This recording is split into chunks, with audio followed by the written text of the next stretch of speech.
name is Tori Boduk. I'm the Director of Career Services at Carroll. I've been here 13 years now, and we were just talking a little bit before the webinar about what we do. Lydia and I are both very comfortable meeting with students of any year, so freshmen through senior, and then also after graduation as alumni at any point in your life. So if you're just starting your first job, if you want to go back to school and get a master's or a PhD, if you're just exploring your different goals, if maybe you get into that first job and it's not what you expected, we can talk about that process. So again, if you just need a resume reviewed, doing a mock interview, whatever it is, we can help you, in the next point of your journey. So that's kind of an overview of what we do. Awesome. And my name is Lydia Gill. I'm the Assistant Director in Career Services. I've just started my 9th year. I also don't normally share this, but since I'm in an alumni webinar, I will share. I'm also a 2-time alum, graduated with my business undergrad and then my master's in adult ed. And yeah, like Tori said, we do a lot of different things in Career Services. We'll see if we need to cover anything else. And then really today, what we're going to do is talk through a lot of those steps that are in the job search process. And we'll get more specific and do some overviews of all of those as well. So we've already talked a little bit about our services here at Carroll. So we'll talk through, I think there's about 7 steps we're going to talk through when it comes to resumes, interviewing, kind of all of those most popular topics that we have. Tori, anything else that you'd like to add about our services? Sure. So again, it's important for you to know that we help Carroll students and alumni for life. So as long as you're a current student at Carroll, and then after you graduate, again, any step in your journey, we are here for you. COVID has made it really easy for us to meet you over Teams, Zoom, on the phone, through email, and then in person as well. So we, again, will meet whatever way that you're most comfortable with. We start a lot of appointments with just reviewing your resume. So if you want to send that to us electronically, we can get that back to you pretty quickly. We also meet over the summer, over breaks. We work all 12 months, and we are an office of 2. It's me and Lydia. So again, please just give us a little bit of grace in terms of if you need a quicker turnaround time, that you give us a little bit of time so that we can get back to you as soon as possible. But again, everything's listed on the screen in terms of what we do. Any career related question, you can just reach out to us. If we're not the right person for some reason, we can get you to the right person on campus. Yes, definitely. And, Tori already mentioned this. We meet with alumni of the university, both undergraduate and graduate alums, free and for life, which is something that not all institutions and really not many institutions do. So that's something we're really proud of at Carroll. Tori also mentioned the piece about that we do offer virtual services, so you don't have to be in the immediate Waukesha area and only come on in person. We're available really anywhere as long as we can connect to you via phone or video or email. So, and we don't have a specific slide about Handshake, but Handshake is essentially our career management service that we use, but it also hosts a large job board. Alumni are able to continue using Handshake if you have been in school since 2017, you may have a student account that's connected with your carrollu.edu email address. We do have to just do a manual change over to a personal email. You're still able to use it. You don't lose your profile. We just have to make that change manually. So you can go ahead and just send me an email. My email address is on there if you'd like to stay connected within your Handshake account. Wonderful. And then this really is a shout out to any of our undergraduate graduating seniors in 2023, or technically August and December of 2022 in that graduate cohort. But we do have something called the First Destination Survey, and anytime that I can get in front of a group and share about this, it's really important. We have all of this on our Instagram, Careers Carol U, lots of information, step-by-step tutorials. We do have a couple folks joining us live today that are graduating with a master's degree. For those students, they should just search their email and look for the Graduate Student Survey. Again, really, we're just interested in are folks pursuing more education? Do they have a full-time job? Are they going into military or a volunteer year? And we don't look at that at an individual level. We aggregate that, look at that from major or program specifics, really to share with our prospective students to show the success of our students. So that's a great thing. It's open for 6 months, which makes it fun to collect all that data. But if you're one of those students, we would love for you to fill that out and to have you included in that data set. Wonderful. Okay, so now we'll really kick off the main part of our presentation today, which is talking about these steps in the job search process. So like I said, some of them will go a little bit further into, we're happy to take any live questions as well as we go through. That again would be good for the general group or the rewatch crew as well. All right, so Tori, do you want to talk a little bit about these 3 different ways that folks can just find that initial opportunity that they may be interested in? Yeah, so a big part of Lydia and my job is just getting people started in job search. And it can feel really daunting and overwhelming when you're starting. And where do I start? We always say start with who you know. And again, if your network isn't very big, that's okay. Lydia and I are now your network. You have Justin in the alumni office, you have Lauren, you have each other, your peers, you have your faculty. So again, we're going to start by just kind of thinking about who do you know, and we're going to start making a list. Maybe we'll get you on LinkedIn if you're not on there. So that's a big piece of the puzzle. And we'll show you later statistics of how networking can help you with finding a job much faster and to make it not as much of a struggle if you can reach out to those folks. Some people, networking maybe isn't as comfortable for them, or they don't want to maybe use that route as much. And then we have to do a lot of research, right? We have to go online, find what are we actually interested in, what do we have the skills for, how do we research, what search engines do we use, things like that. So again, these are kind of the 3 ways we can start to see what kind of strategy do you want to use to find a job. Mm-hmm.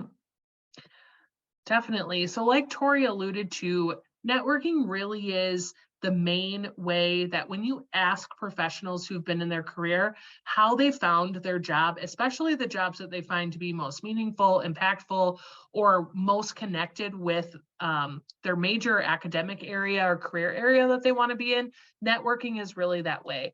And it might come from referrals from others, from mentors, from former supervisors, people they went to college with, all of those things. So you can see out of that group of professionals, 80% believed that that was a major and vital key to their success as they were going. And then you can see again, 70% of people reported having a connection at the place that they were hired.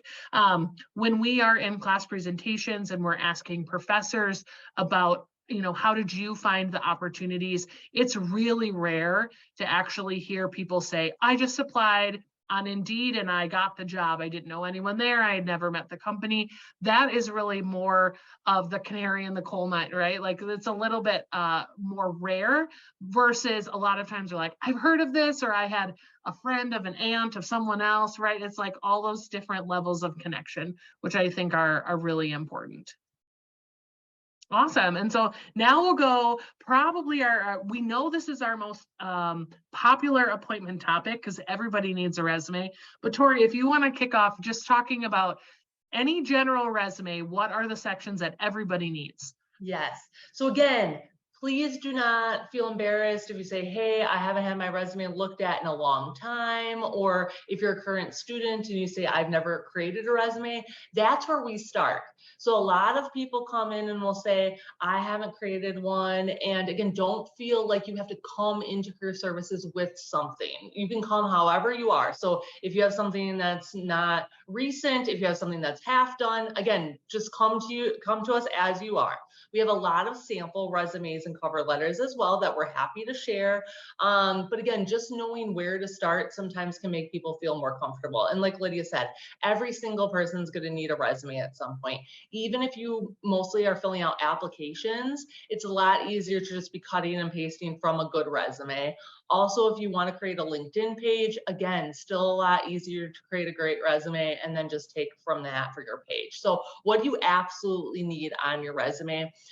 Lydia and I often say that we think the resume should reflect you, right? If you are hearing from folks that say, oh, you absolutely cannot do this on a resume, or you should do this, you know, you want to take that with a grain of salt sometimes, because it's all dependent on you, your industry, things like that. So if someone's giving you advice and they're from a different industry, their advice actually might not be as relevant to what you're trying to do or your goal, right? So Lydia and I try to stay really open-minded. We talk to a lot of recruiters. We know a lot of different things, but we also know, even though we're experts, we're always going to leave that decision in your hands at the end of the day, in terms of what do you want your resume to represent, what's your brand, what's important to you, right? But we do know there's some absolutes for do's and don'ts. So a heading, that's something you do need to have. I need to know your name.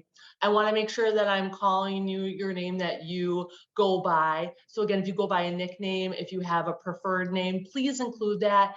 Feel free to include your pronouns that you would like to be used, so we can honor you in your name and your pronouns correctly. Also your contact information.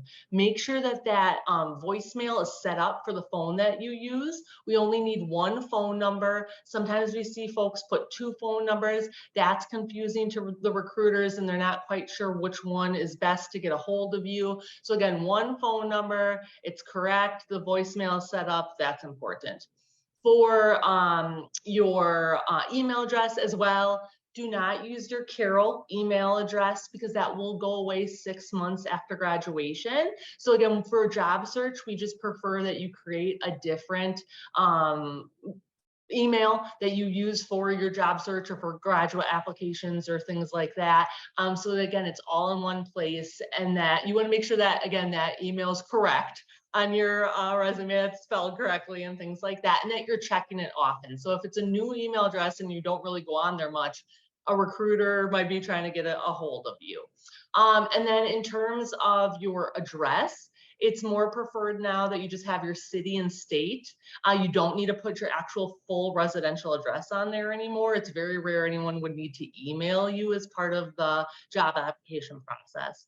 And then your education, you want to have it listed as it actually is. What is your actual degree that you've received? When are you graduating? We see some folks put like the range of time they've been going to school. What's most important is it a completed degree? When will it be completed? What's the actual name of your degree?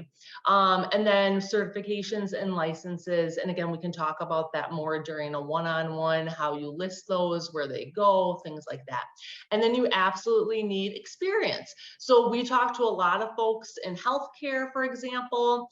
Sometimes they don't put their clinicals on there because they just think, well, doesn't, you know, everyone in healthcare do clinicals? Or maybe people in business think, well, doesn't everyone do an internship? Definitely not. We want to make sure that everything that you've spent time working on and cultivating, that's on there, and that you, again, have the position title, the dates, the company, and then bullet points that showcase your skills. So again, we can be pretty flexible with what your resume showcases, but these are absolutes for what you need on your resume. Awesome. Thank you. Yeah. Let's talk about some resume. We're going to call them myths. Some of it is just best practices. So when it comes in terms of length, that's probably our number one question that we get about resumes. Does a resume have to only be one page? Can it be longer? Should it be longer than 2 pages?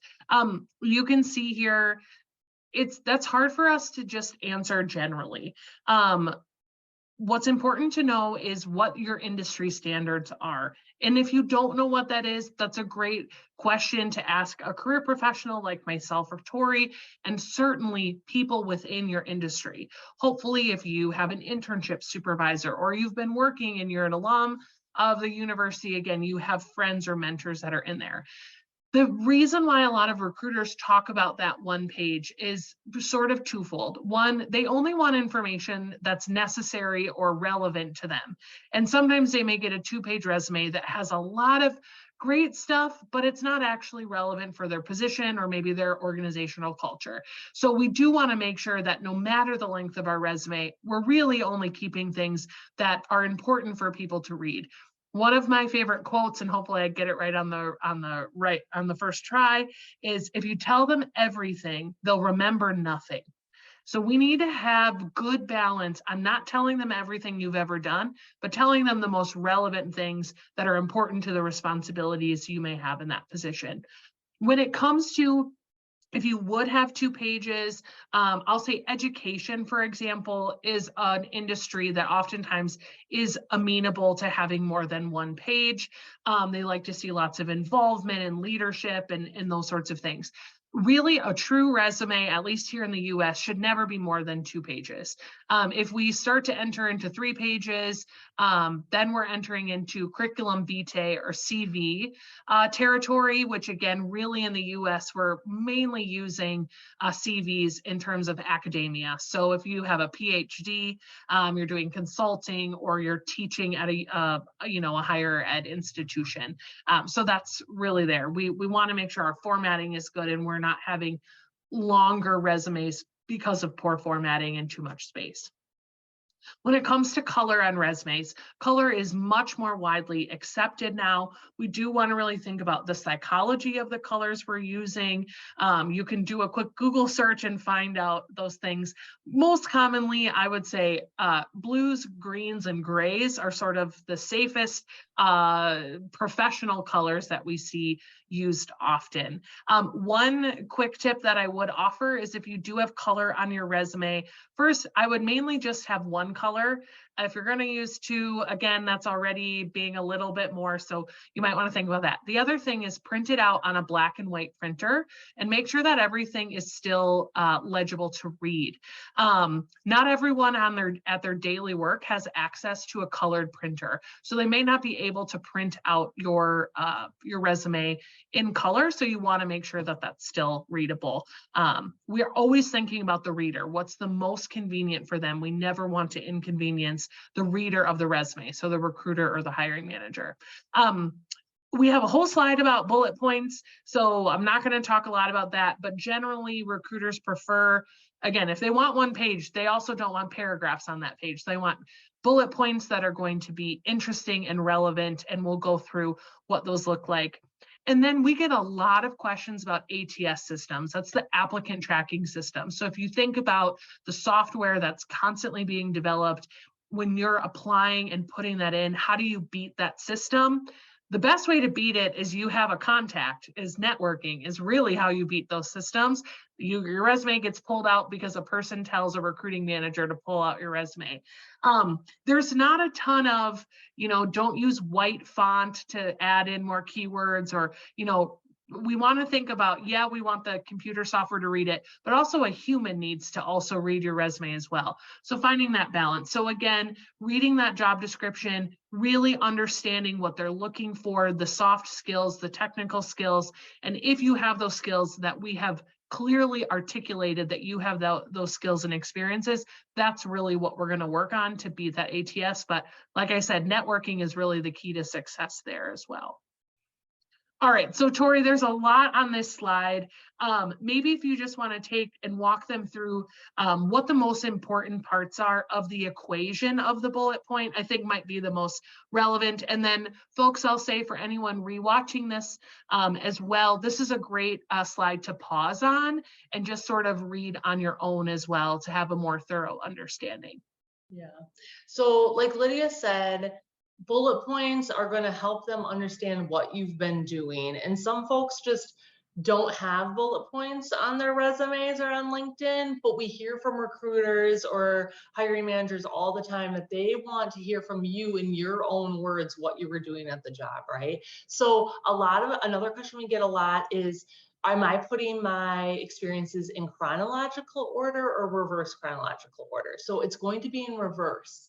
So you want to remember, again, to put the most recent things first, followed by the older experiences. If you have an experience that you've worked at the company you're applying to, you might want to pull that out and put that in its own section. But in terms of, again, the actual bullet points, what's important is it's easy for the recruiter to read and understand right away. So the verb, starting with an action verb, if it's from the past, it's a past job, it'd be in the past tense. If it's in the present, it could be a present tense verb or past. And then you want to expand on that. What did you do? How did you accomplish tasks? Were there any numbers that you can add to showcase how you grew a program or what the results were? And then again, how did your work help a certain population? What was the purpose, the benefit, and what did I accomplish? So again, another question we get a lot is how many bullet points for each experience. Again, there's no right or wrong answer. It could be 1 bullet point, it could be 5. So again, we just base it on what's most relevant, what's your goal for the length of your resume, things like that.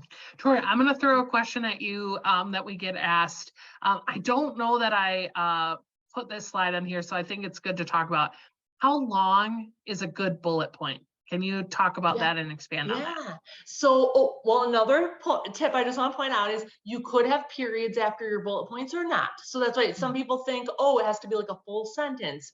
It's going to start with the verb still. So again, it's going to be helped, acted, led, whatever it is. But in terms of how long, we usually say the whole line. We don't want to go over one line because that becomes more of a paragraph style. So I would say if it's only 4 words, definitely beef it up with, again, an accomplishment or a number, or go further to help me understand what exactly you did. So I would say your bullet point should be a full line of content if you can, without going over. Yeah, I would totally agree. And again, I think when people are asking, what do I write about in my bullet points? You want to be able to know, again, what that job description and job responsibilities are. And you may slightly rewrite bullet points based on what those are, so that you're emphasizing those relevant and transferable skills. That's a really important part there. And on our sample resumes, we have a lot of bullet points where, again, you don't need to copy them, but you can definitely take from that and learn and think about, oh, this is how we formatted it, so you can then adjust it based on your own experiences. Wonderful. All right. So a common companion to resumes is a cover letter.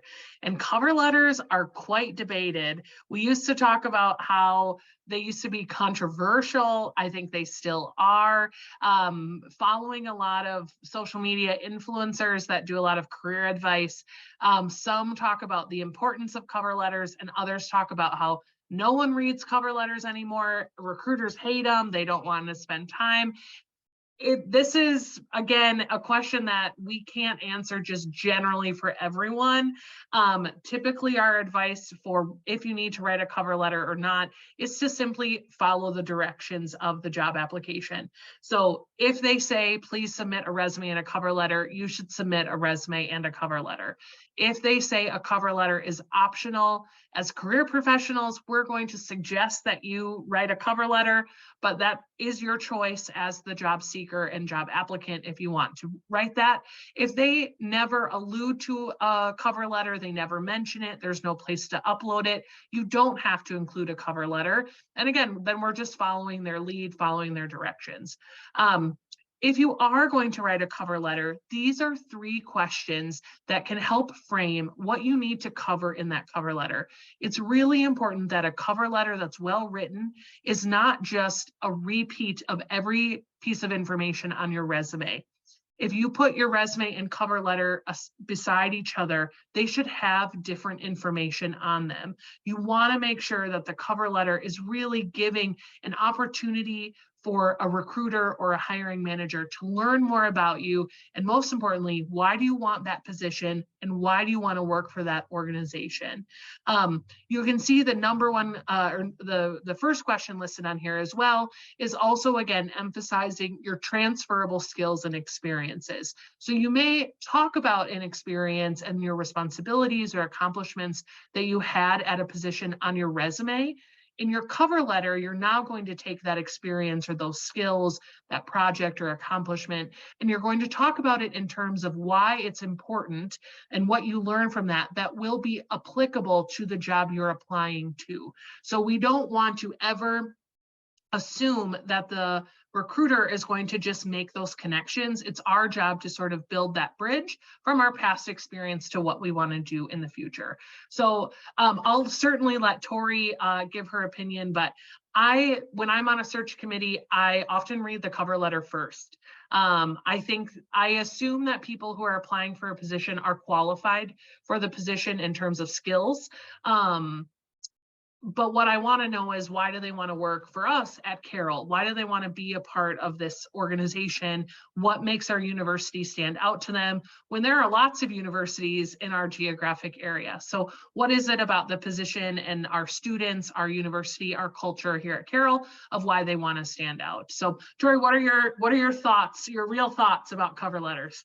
Yeah, I mean, I think cover letters are great. I think if companies are not going to read them, I obviously don't think they should require them, but we know whenever Lydia and I are on a search committee, they are read and they're taken very seriously. And often, again, if we read the cover letter, we don't, and it's not what we're looking for, we don't even read the resume. So, again, when Lydia said people say, it's not important or they don't read it, they wouldn't ask for one if they weren't reading it. They're not going to ask for that for fun. So yeah, I agree. I think they're important. And again, I think they can only help you if you have a good one, right? It can't hurt you in any way unless you either don't follow the directions or you write one that really is poorly done. That's the only way it can hurt you. Yeah. And Tori, how quickly can you identify if it's a form cover letter versus a personally written cover letter? Yeah, pretty quickly. Yeah, right. Yeah, and that's the thing. Here's the thing too. It's quality over quantity. So if you say, well, I'm applying to 50 jobs a week, so I'm just trying to, churn all these out, I would challenge you to maybe only apply to 5 jobs a week, but make sure those are the jobs you really want, that you really are taking seriously, that you're researching, that you have a true connection to, so that when you're writing that cover letter, you actually feel connected and excited, and that'll come through in your writing, as opposed to saying, again, I'm going to apply to 50 and none of them are going to sound very, deep. So yeah, I would say, again, between the networking and then the quality, hopefully that will help you get more interviews faster than to just, again, be churning out a ton of applications on Indeed or through Monster or something. But that's how Lydia and I help folks too, is to try to prevent burnout. We know when people are looking for jobs, when they're in a job, that can be really stressful as well. So we want to make the most of your time, and we're never going to tell you to apply to 100 jobs a week. That's not the best angle for getting a new job. Mm-hmm. Certainly. Awesome. Again, this is a great place to pause if you're rewatching this video. Sort of just tells you a little bit about what to include in some of the paragraphs and overall in the letter. Unlike the resume, where we were a little bit more wishy-washy on, should it be a page, could it be 2, depends on your industry, your level of experience. A cover letter, 1 page, that should suffice. If you need to expand the margins a little bit, maybe you can add some additional content, but you should be able to add the things that you want to add in there within 1 page. All right, so Tori, let's talk about that next stage. So now in the job search process, folks have found opportunities, they've applied for opportunities, and now maybe they're waiting to hear back about interviewing. So how can they start to prepare? Yes.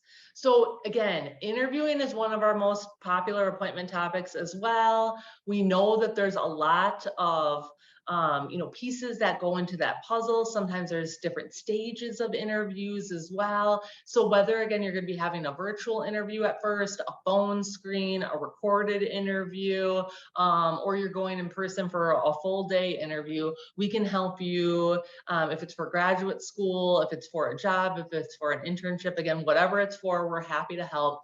We're going to go through these pieces with you because we want to make sure that, again, you're prepared. So the worst thing that you can have as part of an interview process is to be thrown off, right? So hopefully these pieces will help you feel prepared. So again, logistics, we know now, especially in a remote world, that some folks are applying for jobs that are in different time zones. Maybe they're going to be working one place and they are, their actual company is in a different time zone. So you want to make sure if you have an interview that you know what time zone is the interview in, if you're going in person, the logistics of how long it takes to get there, where do I park, who am I going to be interviewing with. All of these things, again, are just going to make you feel more confident when you get there. So if you know the names of those folks, you can Google them, you can add them on LinkedIn, you can know a little bit more. And usually we always say the more we know, the less nervous we feel, right? Because if we know these are real people, they're just like us, they have, moved up within their career. Maybe we find something that we have in common with them, something fun to talk about. Maybe we went to the same school, or we do the same hobby or volunteer work. Again, all these things are going to just help you feel more confident going into the interview. And again, it's going to help Lydia and I prepare you. So if we know, again, what's the style? Is it a panel interview? Is it virtual? Is it recorded? Again, we have ways to practice for all these different kinds. So again, just find out as much as you can. If someone calls you on the spot, you get as much info as possible and you think, I need more info, you can always send a follow-up email or a follow-up call. That's not seen as disrespectful or annoying. Again, you need to get the info you need to get so that we can help prepare you. And then really knowing what position. If you apply for one position and they call you about a different position, you need to ask a little bit more about that situation. I recommend, if you're applying to a lot of jobs, keeping a spreadsheet of the title, the company, what day you applied, things like that. So again, if you're hearing from someone 4 months later, you might think, I don't even remember applying for that job. And again, you want to be able to familiarize yourself again of, when did I apply for that? What job, what position was that for? And again, Lydia and I can help show you how to research and where to look, but really it's going to be on you to be familiarizing yourself with the organization, what the actual job description is, if you think it's a good fit, if your skills match, if there are any areas of weakness that you can speak to those. And then really we're going to help you reflect, and you'll spend some time reflecting on your own. Again, why you want this position, what you've heard about it, if you've worked there yourself, doing any kind of networking to find out insider info before you apply, questions you want to ask the interviewer, all those kinds of things. So again, we'll be there for you throughout these pieces of the puzzle, but you're going to do a lot of self-work through the interview process as well. And I just want to look here. So when I'm doing class presentations and I'm asking folks in the audience, what's your biggest interview challenge, or what are you most fearful about when it comes to interviewing, is folks talk about freezing. So they feel like my mind will just go blank. I don't know what to say. I'm so nervous. I've practiced and practiced, but I on the spot, we never can really simulate that until you're sort of in that. And what I would say is, the best interviewers, we can't anticipate every single question or what iteration of a question someone will ask you. The possibilities are infinite. There's just no way to prepare for that. But the best interviewers spend time thinking about themselves and their experiences. They sort of have these talking points of, these are my biggest strengths, these are my most significant experiences, these are my most relevant and transferable skills and experiences. And they know those inside and out. So it doesn't matter what questions they get asked, they have sort of this bank of information that they'll use when answering all of the questions. So It's really important, yes, to be generally aware of what types of questions are asked at interviews or how best to prepare, things like that, but really understanding and taking intentional time to reflect about your past experiences and you as a person, your qualities and characteristics, I think is really the number one way that people can um, do a good job on the interview. And even for people who feel like they're natural communicators, that's great. And maybe that will give you more confidence. It's still important to still reflect and think. Yeah, kind of just doing things on the fly is not a great way to interview often. Perfect. Again, so video interviewing is becoming very popular. We're today on Zoom, Zoom, Teams, WebEx, all of those things are really, really popular. So you do want to think about a few things when it comes to video interviewing. First of all, being aware that there are two types of video interviews. You can be live on a video chat with someone. You can also be doing a recorded video interview through a video interview software. So making sure that you have an idea, is this a recorded interview session where you're just by yourself on your own time answering questions? You may be timed, you may only get one opportunity to answer each question. So knowing that is really important. We do have sort of a mock practice software that we're able to set up for you. So any students or alums are welcome to contact us, and we can let you do that and work through that as well. But really, again, this is a great place to pause and read the screen. But pretty much just what I want to emphasize is making sure that your background is not distracting. We want to minimize distractions as much as possible. So visual distractions for the other person on the end of the line. So you need to think about what's in your background. You also need to think about minimizing distractions for yourself. What's in your foreground? So what's in front of you? Are you sitting in front of a window and you might get distracted by a car going by or a dog walking on the sidewalk? If that's going to happen, you either need to close your blinds or you maybe need to turn your computer. So it's not only about minimizing distractions for your audience or your interviewer, but also for you so that you can stay really focused. And then of course, audio is really important, especially on phone interviews where you have no facial expressions, no other interpersonal silent cues. But again, you want to think about, can people hear you okay? Can you hear them okay? I was just coaching a student who has a phone interview tomorrow and really talking about, be honest if you can't hear them well at the very beginning so that you can troubleshoot any sort of technology problems. And then again, just make sure that you are all set up. You've tested the software, your microphone and your video is all integrated into whatever software you're using ahead of time. You don't want to be doing that.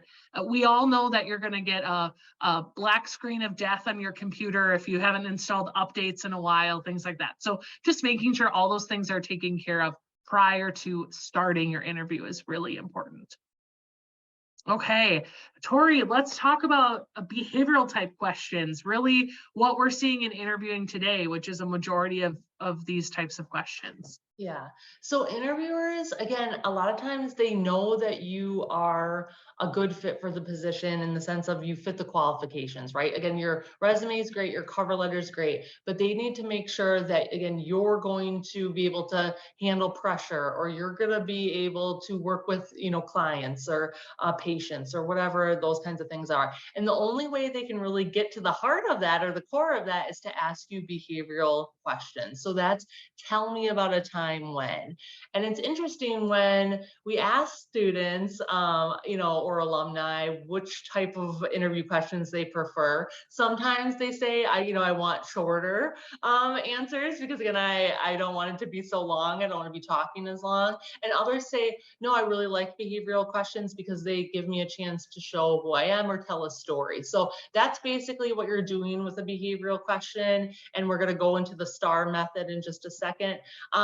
So the STAR method allows you to have a beginning, middle, and end to the question. So that's where folks struggle often. They'll say, I get into a story and I don't quite know where I'm going and I kind of just trail off. That happens a lot. So they get started really confidently, but they don't know how to end in any way. And they'll say, and Yeah, that's how they end. So we want to make sure that you're not just saying, and that's it. We want to make sure that you have a strong beginning, middle, and end. So Lydia and I, a lot of times in class presentations, we'll have folks actually sit down and pick a story and set the stage. What was the situation? What were you asked for? Maybe you had to do a class project. Then what was the actual task at hand? What did you need to accomplish? What was the due date? And then the action, doing the work itself. What did you have to do to prepare for it? How did you, what did you have to work with classmates? Did you have to do research? Did you have to put something together? And then what was the result? So this is where a lot of students, they leave off. They'll tell us, we worked so hard and we did all this research and we had all these meetings and then we presented it. And then they in no way tell me, how did it go? How was the presentation? Did you get a good grade? Did all the people in the class seem interested? Did they have questions? Things like that. So we want to know how it went. Now, what's important to remember is it doesn't always have to go well. A lot of folks, again, think they're only supposed to give behavioral answers that went flawlessly, and that's not life. Lydia and I, our favorite interview question to ask is, tell me about a time you failed. Because in that way, you cannot spin it. You cannot spin a time you failed. You have to actually talk about failure. So again, the interviewer in no way is looking for you to be perfect. They're looking for a real, honest, genuine answer for all the answers, but especially for behavioral questions, right? They want to see that you can learn, that you can fail, that you can make a mistake and come back from it. And what do I learn? How do I make sure I don't make that mistake again, right? So again, if you're someone who maybe once you're interviewing, you get a little bit nervous, or you might lose your way along the way, or like Lydia said, maybe you get nervous and you blank, hopefully the STAR method, or practicing in this way.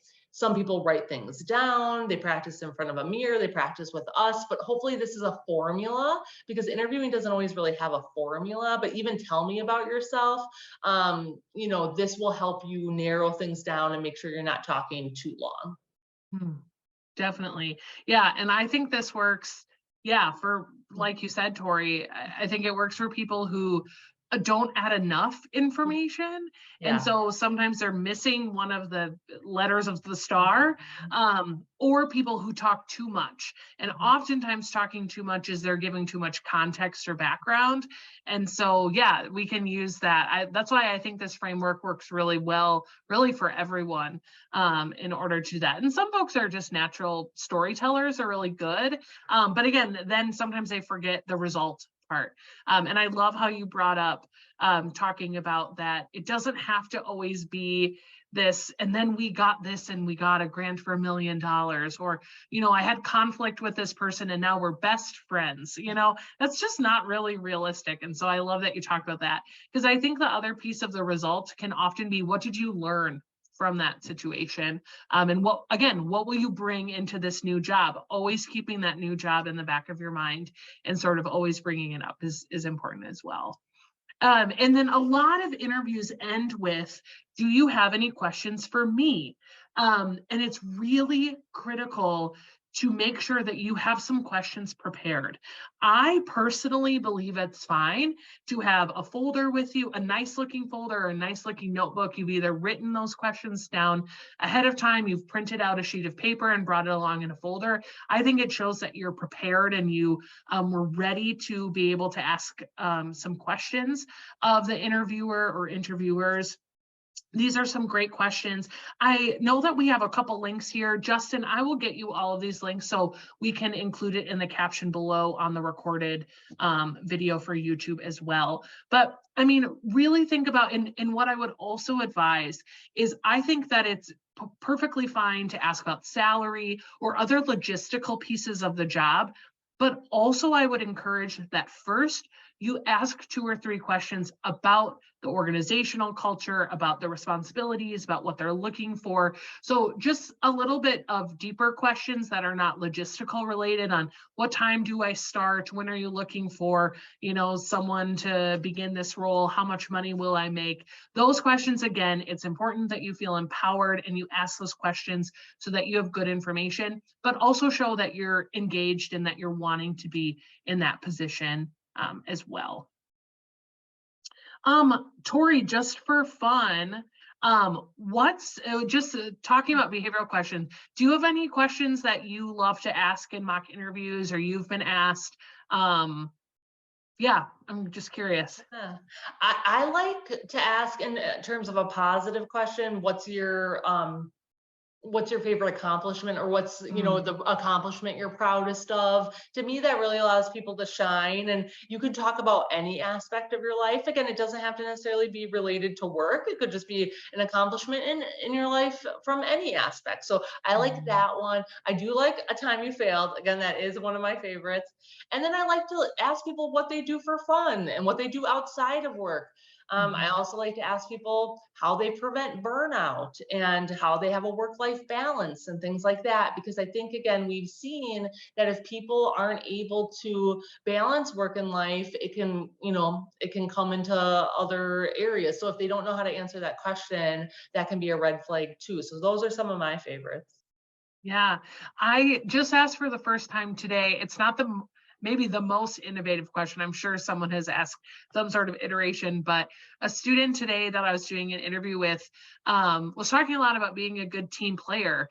And then towards the end, I asked them, what sort of teammates would be good for you? So do you have an understanding both of yourself and what your strengths are, but then what are the people, the characteristics or qualities of other people that would complement you well? So it was a good question. And afterwards we were talking about like, oh, I'm going to ask this every time. So yeah, if we have any current students or alums that do it, you might get that question from me. But yeah, again, how well do you know yourself? How well do you know how others perceive you? Those things. I do also really like the question, how would a current or former supervisor describe you? Again, are you able to perceive what that is? Have you been given evaluations in the past and taken those constructively?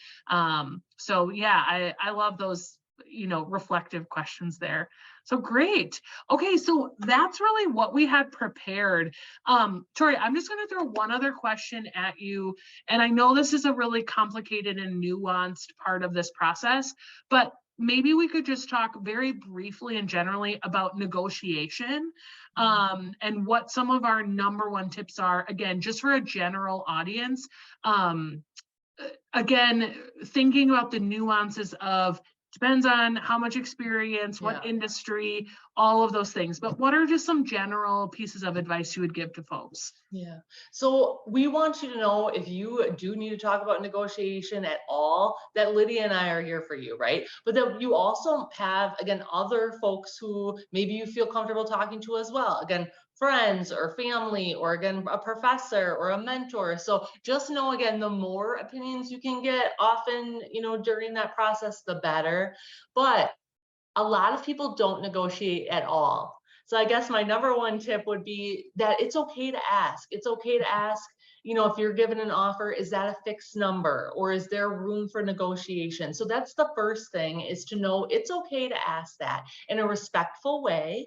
And like Lydia said, I would usually wait until they offer you the job to talk about salary. So like when Lydia was talking about questions for the interviewer, if you're part of a big group or a panel or even two people, I would not necessarily bring that up unless they bring it up. So again, they should be bringing up that information first about salary or benefits package or flexible, work from home, or, that kind of stuff. Usually that comes after you have been offered the job, because then you have more power. If they're offering it to you, they want you. You're the number one candidate, right? So if you start to ask those questions ahead of time, they might go with someone else who is maybe not quite as eager to discuss all of those things. But once you have the power, then we say you should ask. So don't say, oh my gosh, if I ask that question, will they say, never mind, we want to go with someone else, or wow, that was really disrespectful. No, you should always ask. And then again, you have to listen to the answer. So sometimes you can be really overwhelmed by,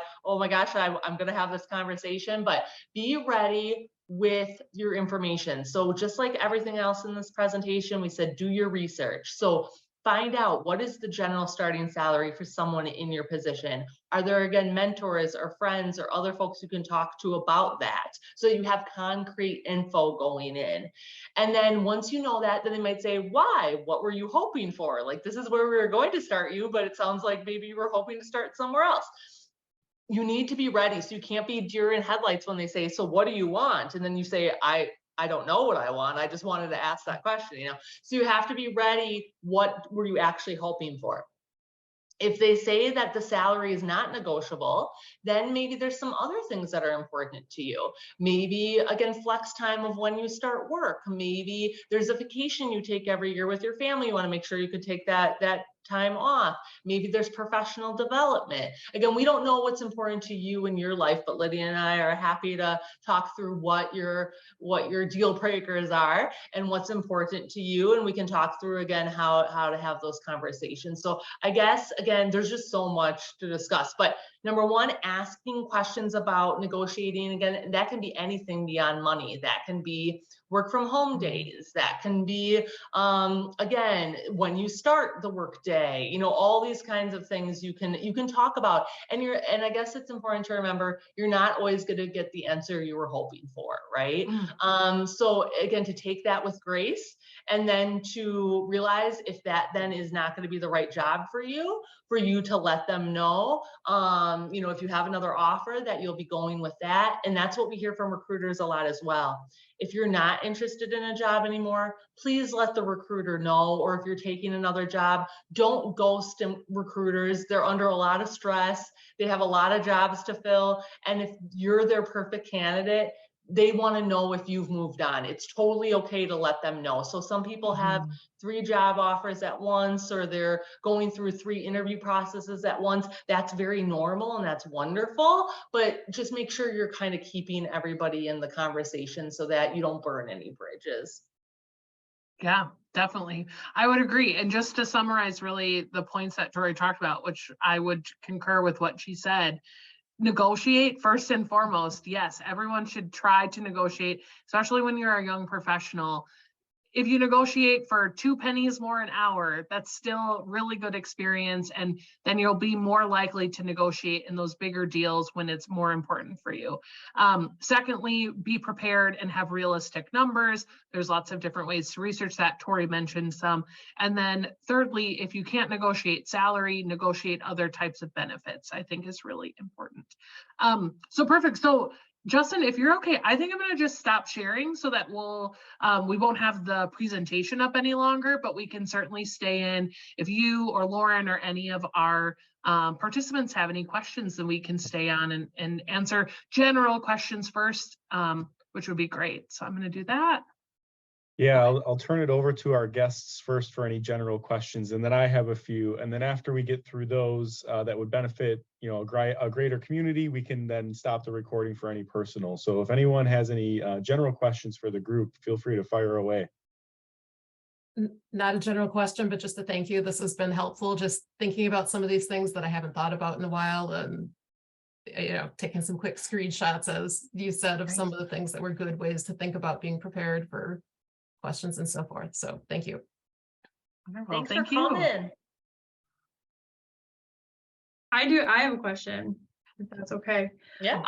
In your experience, if you are rejected from a job, or you know, whatever, is it okay to ask the person that's turning you down why they passed you up for that position?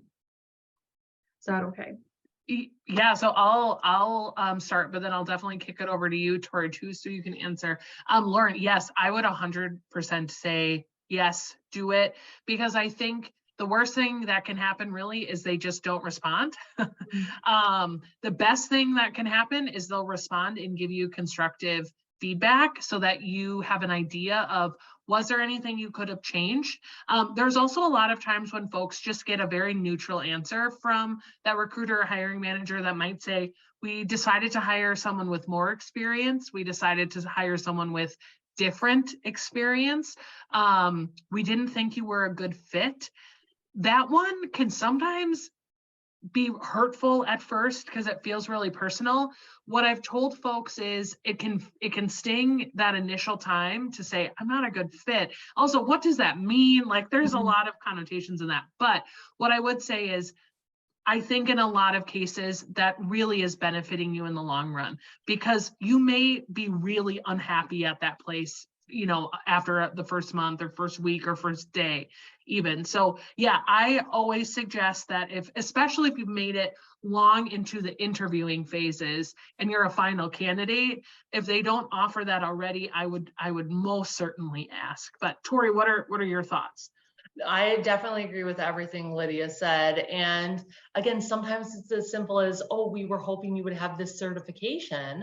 And then you can use that as a platform to say, hey, I'm going to go get that now because I really want to get this type of job in the future. So yeah, I think it's always great to ask. And like Lydia said, you have to be ready that they just might not be able to respond, or they might not respond at all. And again, to not take that personally either. Sometimes they're just truly not allowed to respond.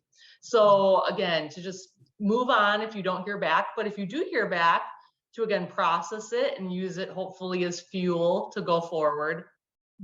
Well, and just with that, Lauren, it makes me think I was working because it's Mental Health Awareness Month, and I think talking about mental health and job search is really important. But one of the points that I was working on was, it's really hard to articulate, but essentially not taking rejection of a job personally, and remembering that sometimes we have to separate those pieces of our identity, which is so hard because we put so much time and effort into writing our application materials and spending time preparing, interviewing, and maybe traveling to the interview and then not getting it and feeling like they rejected me as the person that I am, and just really trying hard to disconnect those pieces of us sometimes and just say, I wasn't the right professional person that they were maybe looking for this really specific opportunity, but I'm a good person and I wasn't rejected because of who I am as a person. And that can also, it's a complicated piece, but I think staying well mentally, emotionally is really important during the job search, to be our best selves and to be able to present our best selves as well. So, and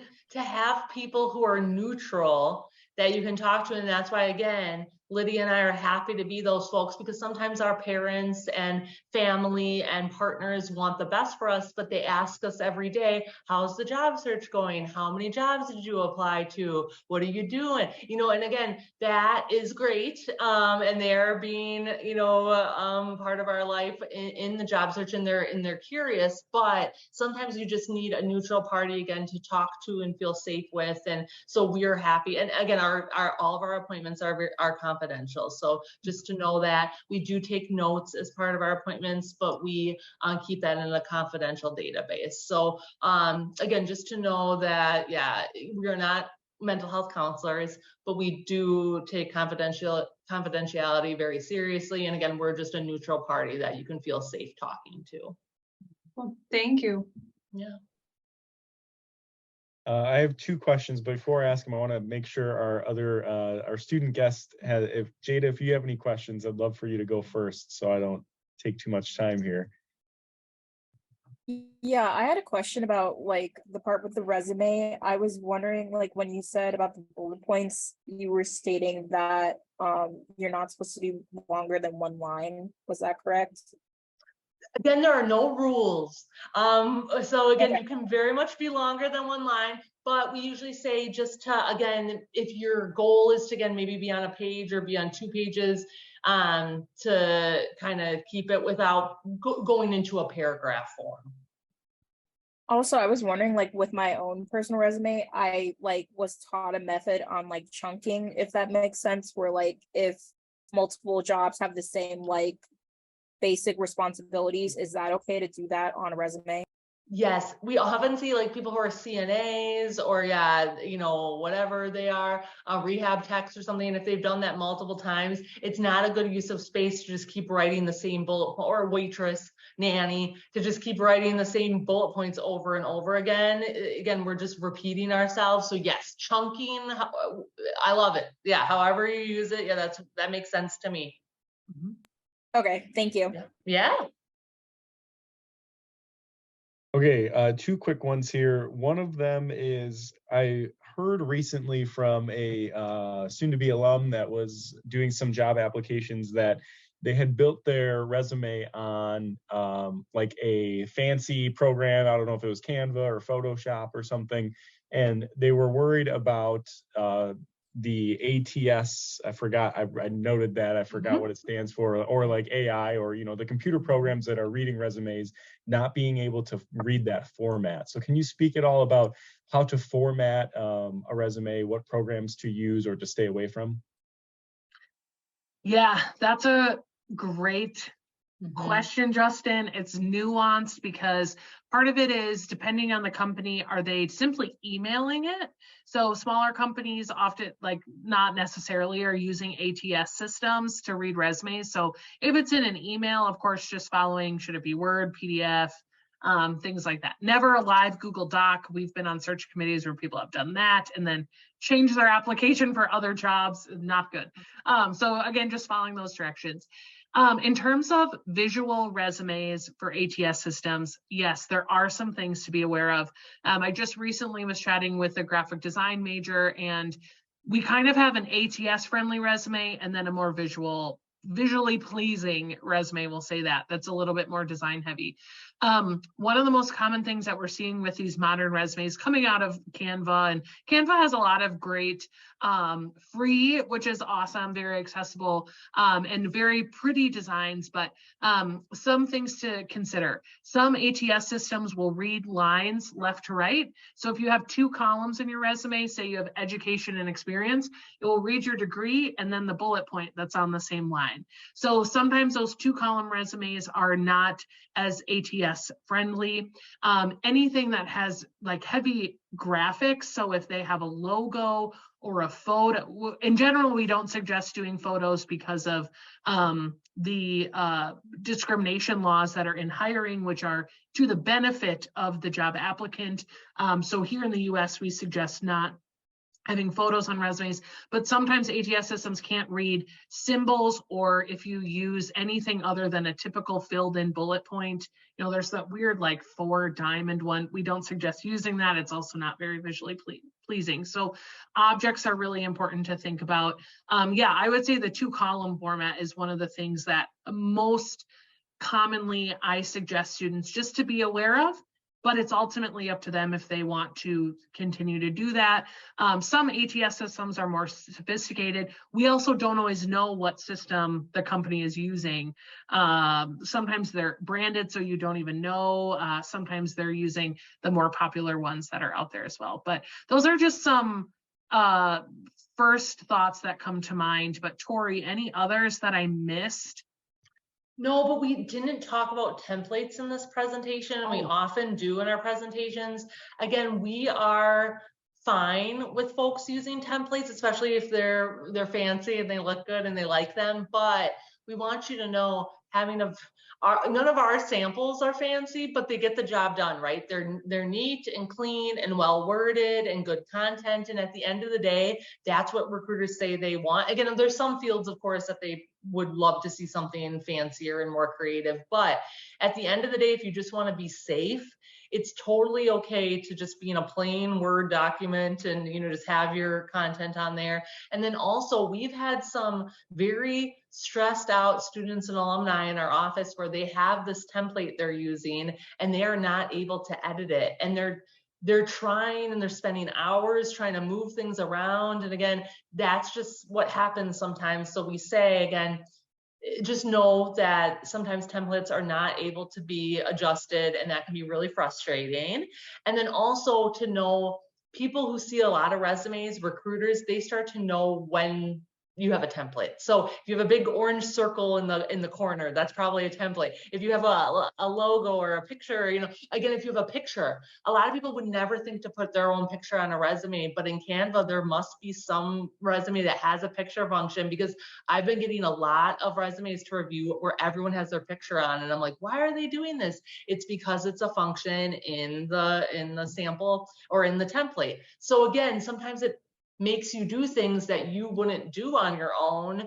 And then again, recruiters recognize that as a template. So again, we're not anti-template in any kind of way. There's some templates we actually really like and we think are cool, but just know we're going to recognize the template right away. We're going to know that's a template, and so will a recruiter probably. Mhm. Great advice. Thank you for that. And then my other question kind of goes in alignment with after applying. So you have a good resume, you apply it, you put it out there. When is it appropriate to follow up with, and I know this is probably dependent on each, industry and company, but when is it appropriate and how is it appropriate to follow up if you haven't heard back after applying? I can take that one, Lydia, and I'll come Mhm. to you. So we say, again, always follow directions. So if you get an email bounce back and it says you won't hear from us until June, then you again want to follow those directions. Or, if they say we'll send you next steps, you want to honor that information, right? So always make sure that you're keeping in a separate folder any kind of bounce backs or emails you get from the job search. And again, that's where that spreadsheet can help you, stay organized. But if you don't get a bounce back, you don't see any directions, you're not sure, you're not hearing back, I would say after 2 weeks, so that's 2 full business weeks, so that doesn't count weekends. That would be, again, 14 or 10 business days. You can then email or reach out to a person. Now, sometimes people say, I can't find who to reach out to, or I go online and I can't find an email or a phone number. Again, unfortunately, that's frustrating. You can do your best to do your research to see who you could reach out to. If you don't hear back, again, you just move on to the next job. So again, job search can be very frustrating, very stressful. It can also be wonderful and exciting, but we know that. So that's again just part of it, is to know that if you have those kinds of questions, you can always come to Lydia and I. But Lydia, what do you think? Yeah, I think you did a great job of answering. I love the 2-week business rule. I think that's really important. I know it feels long as an applicant. As someone in a job that sometimes it takes me 2 weeks to get something back or do something, sometimes those 2 weeks fly by. Days can go fast, and I know recruiters and hiring managers feel that way. In terms of how to follow up, you can call, you could email. I know Tori has had this with candidates when she's led job searches. Don't call 5 times in an hour and not leave a voicemail. Most phones are sophisticated enough that we get caller ID. And now we still have pretty old school phones and career services, but if you have a digital display, you can sometimes see all the numbers that have called. So it's also important, if you're going to call, you kind of get one shot, leave that voicemail, and then you got to be done. You can't keep, calling and hanging up. But certainly email is great as well. Just a very simple couple lines, let them know, hey, I applied for this job on this date, just wondering where you are in the process. I mean, something as simple as that. But a lot of recruiters talk about, they like that people follow up and take initiative and do those things. But again, you can't do too much. You can't be reaching out too often, too many times in too many formats. You email, you call, you LinkedIn message, that might be too much. So again, finding that correct balance, I think is important as well. In terms of when you're negotiating, I always like to tell folks, I would not negotiate over email. I think negotiating over the phone is best. You get the most raw, authentic answers, so that people don't have time to curate a response and do that. Now, sometimes, again, it goes back and forth, but that's, if you have to have a hard conversation, sometimes doing it live is better than via email. And I know this hasn't been a question that was asked, but Lydia and I are also big advocates of thank yous.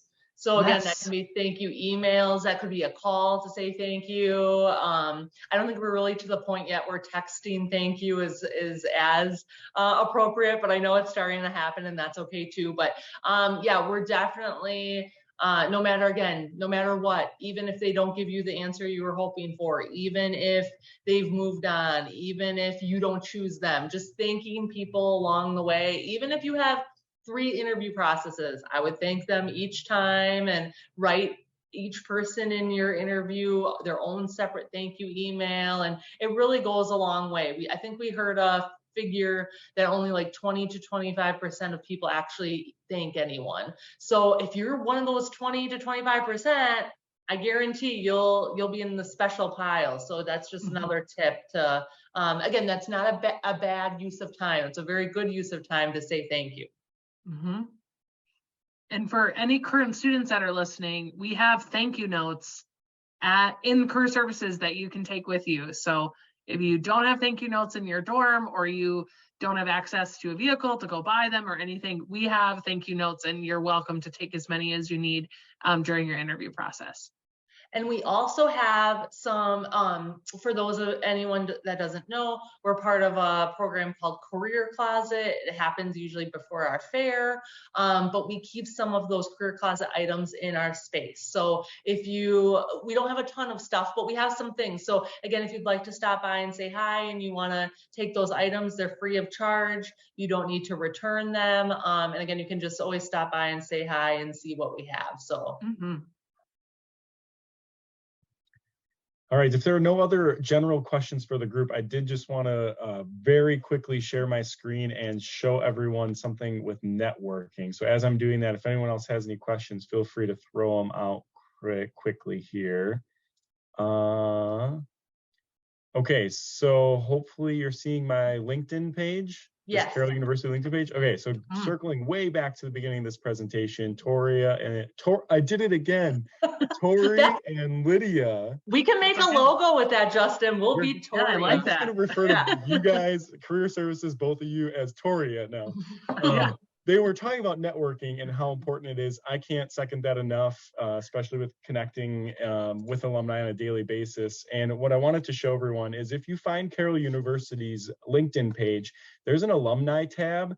And this is such a crazy tool that everyone has super easy access to. You can see that there are 20,515 alumni that have self-identified on LinkedIn as alumni of the university. And you can search anything right here to narrow it down. So a title, a keyword, a company that you might be interested in applying at, so that you can reach out and connect with alumni that are in that field, that work in that company. And 9 times out of 10, if you connect with them and send a message that says, hey, I'm Justin, I am interested in working with this company or learning more about this job that you have, our Carroll alumni are all so happy to support each other and to support our students. So this is a great way to make connections if you are looking to expand your network.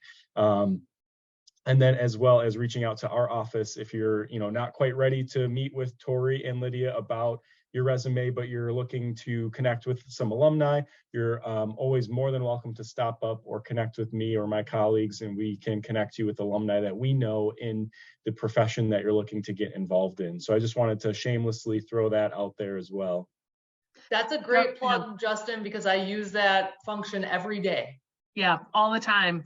We use it with, first year students exploring majors to see what types of jobs alums are doing with that major. We use it for seniors who are in more general majors that want to look at what realistic career paths look like. And then on top of course, the networking opportunity. So it's great. I'm so glad you showed that.